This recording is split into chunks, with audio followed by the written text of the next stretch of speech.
सभी को नमस्कार। फ्री एजुकेशन 99 इस यूट्यूब परिवार में आप सभी का हार्दिक स्वागत है। इस वीडियो में हम सभी हिंदी विषय के अंतर्गत समास को पढ़ेंगे, क्योंकि समास का प्रश्न हर पेपर में 3-4 प्रश्न आते हैं।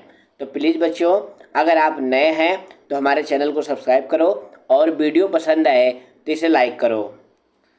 देखो बच्चों, समास क्या होते हैं, तो इसकी परिभाषा होती है दो या दो से अधिक शब्दों से मिलकर बने हुए सार्थक शब्द को समास कहते हैं।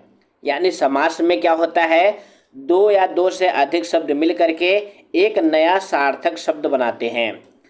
अब बात आती है कि समास का अर्थ क्या होता है। तो समास का अर्थ होता है संक्षेप। प्यारे बच्चों, हम आपको बताना चाहते हैं कि जो समास है इसका विलोम होता है व्यास। विलोम क्या होता है? व्यास।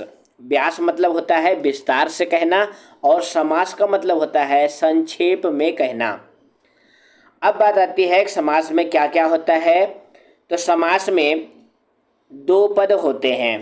पहला पद पूर्व पद कहलाता है और दूसरा पद उत्तर पद कहलाता है। उदाहरण के लिए एक उदाहरण है गंगा जल। अब इसमें देखिए, गंगा जो है पूर्व पद है और जल जो है उत्तर पद है। समास विधि से बना नया शब्द समस्त पद कहलाता है। ध्यान दीजिएगा, समास को ही समस्त पद कहते हैं। यानी समास विधि से जो नया शब्द तैयार होता है उसे ही समस्त पद कहते हैं। अब बात आती है कि समास के कितने भेद होते हैं। तो हिंदी में समास के 6 भेद माने जाते हैं। कितने भेद? 6 भेद। अब यहाँ पे समास के 6 प्रकार भी देखेंगे, साथ ही साथ समास में यानी किस समास में कौन सा पद प्रधान होता है वो भी देखेंगे। अब बेभाव समास, इसमें पूर्व पद प्रधान होता है। दूसरा है तत्पुरुष समास, इसमें उत्तर पद प्रधान होता है। कर्मधारय समास में भी उत्तर पद प्रधान होता है और इसमें विशेषण विशेष संबंध होता है।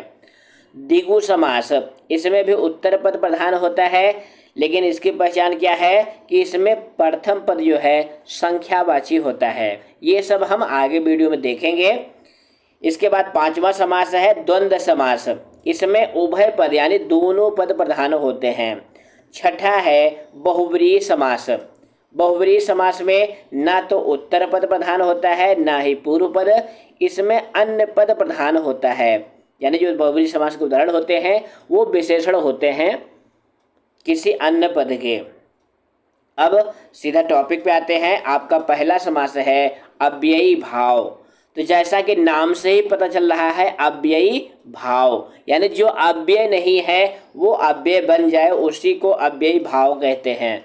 अब इसकी परिभाषा क्या है कि जिस समस्त पद का पहला पद अव्यय हो तथा संपूर्ण सामासिक पद भी अव्यय की तरह कार्य करे उसे अव्ययी भाव समास कहते हैं। अव्ययी भाव समास में पूर्व पद प्रधान होता है और वो अव्यय होता है। इसके अंतर्गत क्या क्या आते हैं? उपसर्ग आते हैं।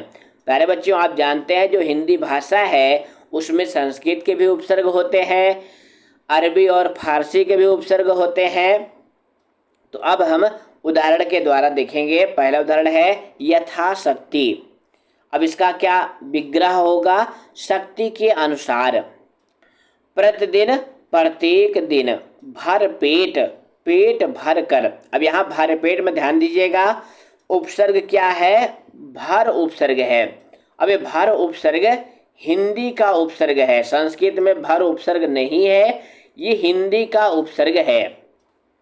इसके बाद है आजन्म। इसका क्या अर्थ होता है? जन्म भर।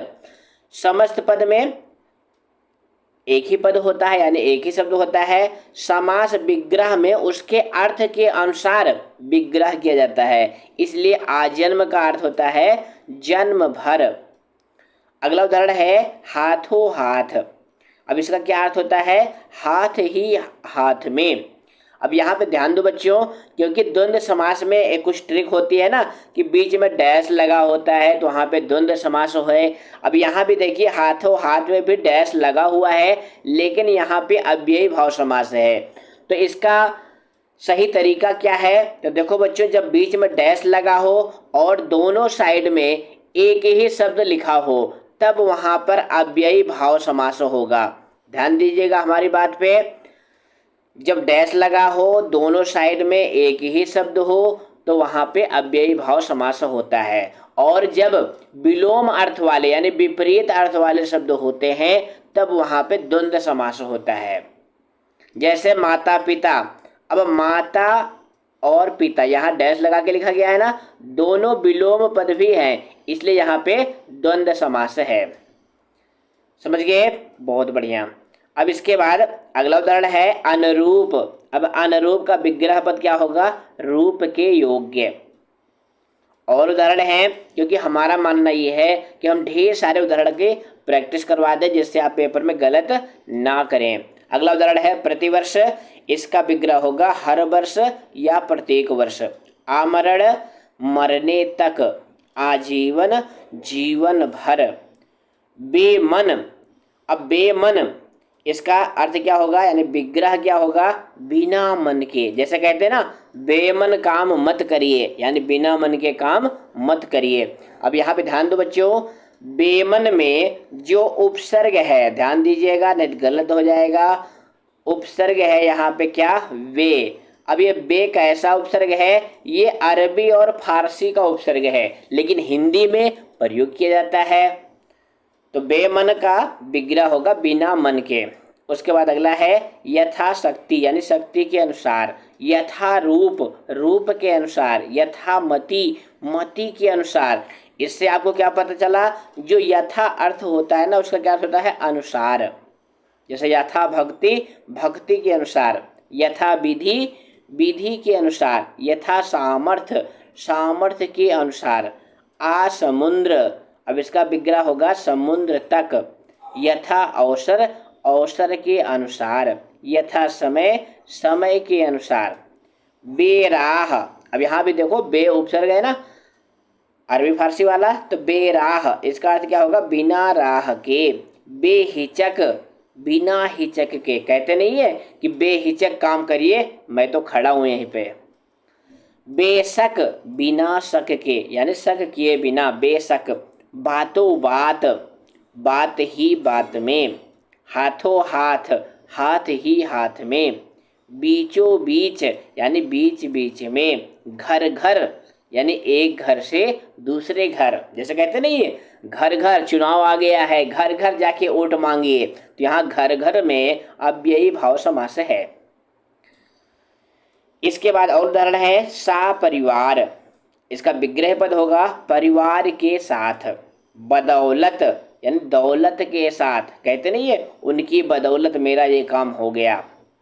अगला है बखूबी खूबी के साथ। अब यहाँ पर देखो क्या उपसर्ग है? बा उपसर्ग है। अब ये बा उपसर्ग किस भाषा का है? अरबी भाषा, अरबी और फारसी भाषा का है ये, लेकिन हिंदी में प्रयुक्त होता है। अगला है भरसक यानी जितना हो सके। बेखटके यानी बिना खटके के। कहते नहीं है गांव में बेखटके सो जाओ, यानी बिना खटके के सो जाइए। बेईमान यानी बिना ईमान के। बेरोजगार यानी रोजगार के बिना। अब यहाँ पर आप देख रहे हैं जो बे है ये किस अर्थ में प्रयुक्त हो रहा है? बिना के अर्थ में। तो उपसर्ग का अर्थ भी आपको आना चाहिए कि किस अर्थ में किस उपसर्ग का प्रयोग हो रहा है। जैसे बा उपसर्ग था तो बा का किसके अर्थ में होता है? साथ के अर्थ में होता है। जैसे यहाँ पर देखो बखूबी बदौलत, इनका विग्रह क्या हुआ है? दौलत के साथ खूबी के साथ। लेकिन जो बे है ये किस अर्थ में होता है? बिना के अर्थ में होता है। तो ये उपसर्गों का अर्थ जानेंगे तभी आप विग्रह का चयन कर पाएंगे। अगला है बेनकाब यानी नकाब के बिना। रातों रात रात ही रात में। दिनों दिन दिन ही दिन में। घड़ी घड़ी यानी हर घड़ी। जैसे कहते नहीं है वो घड़ी घड़ी प्रतीक्षा करता रहा, यानी हर घड़ी प्रतीक्षा करता रहा। सकुशल कुशलता के साथ। सहर्ष हर्ष के साथ। बाकायदा कायदे के अनुसार। प्रत्येक हर एक यानी एक एक। इस तरह से हमने अव्ययी भाव के लगभग जितने उदाहरण हो सकते थे उनको देख लिए हैं। इसके आगे तत्पुरुष समास है, उसकी हम अलग से वीडियो बनाएंगे। तो फिर मिलेंगे बच्चों, नमस्कार, धन्यवाद।